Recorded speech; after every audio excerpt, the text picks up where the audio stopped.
मणिपुर हिंसा का मामला बीते 3 महीनों से सुर्खियों में है। विपक्ष लगातार केंद्र और मोदी सरकार से जवाब मांग रहा है। प्रधानमंत्री मोदी से मणिपुर मामले में सदन में बोलने की मांग की जा रही है।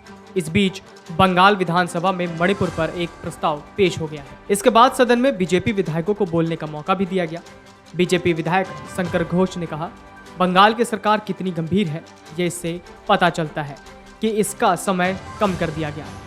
पहले 2 घंटे का समय दिया गया था, जिसे सदन की सहमति से 1 घंटा किया गया था। वहीं बीजेपी के हिरणमय चट्टोपाध्याय ने कहा, टुकड़े टुकड़े गैंग और इंडिया बराबर है। मणिपुर पर चर्चा हो रही है तो फिर राजस्थान पर चर्चा क्यों नहीं हो रही? आपको अपना राज्य नहीं दिख रहा? ममता बनर्जी को मणिपुर, यूपी, महाराष्ट्र, असम दिख जाता है, लेकिन बंगाल की हिंसा नहीं दिखती है। बीजेपी नेता शुभेंदु अधिकारी ने कहा, मणिपुर एक दूसरे राज्य और विधानसभा का मामला है। जब वहां पर कोई समस्या होगी तो संसद में इस पर बहस हो सकती है, लेकिन किसी राज्य को अधिकार नहीं कि वो इस पर बहस कर सके। ये मामला सुप्रीम कोर्ट में है और इस पर सुनवाई हो रही है।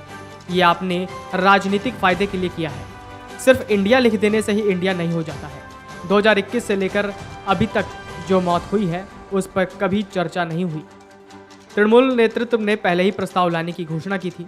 तृणमूल की तरफ से संसदीय कार्य मंत्री शोभनदेव चट्टोपाध्याय प्रस्ताव पेश किया। मुख्यमंत्री ममता बनर्जी भी चर्चा में भाग लेने के लिए सदन में मौजूद रहीं। तृणमूल की ओर से अन्य वक्ताओं ने विधानसभा में पार्टी के मुख्य सचेतक निर्मल घोष, उप मुख्य सचेतक तापस राय और राज्य मंत्री बीरबहा हांसदा समेत अन्य विधायक चर्चा में शामिल हुए।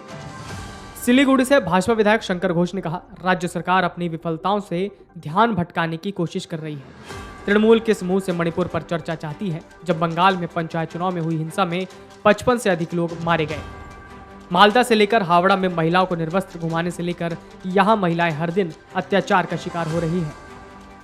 पश्चिम बंगाल की मुख्यमंत्री और तृणमूल कांग्रेस टीएमसी की प्रमुख ममता बनर्जी ने मणिपुर के हालात पर चिंता जताई। उन्होंने मणिपुर के लोगों से मानवता के लिए शांति कायम करने की अपील की। उन्होंने मणिपुर के लोगों के साथ खड़े रहने का आश्वासन भी दिया। ममता बनर्जी ने ट्वीट किया कि मणिपुर के हृदय विदारक कहानियां सुनकर मेरा दिल बहुत दुखता है। इंसानों को कभी भी नफरत के क्रूर प्रयोगों की पीड़ा नहीं सहनी चाहिए। फिर भी सत्ता में बैठे लोगों की चुप्पी के सामने हमें ये जानकर सांत्वना मिलनी चाहिए कि इंडिया घावों को भर देगा और मानवता की लौ को फिर से जगाएगा।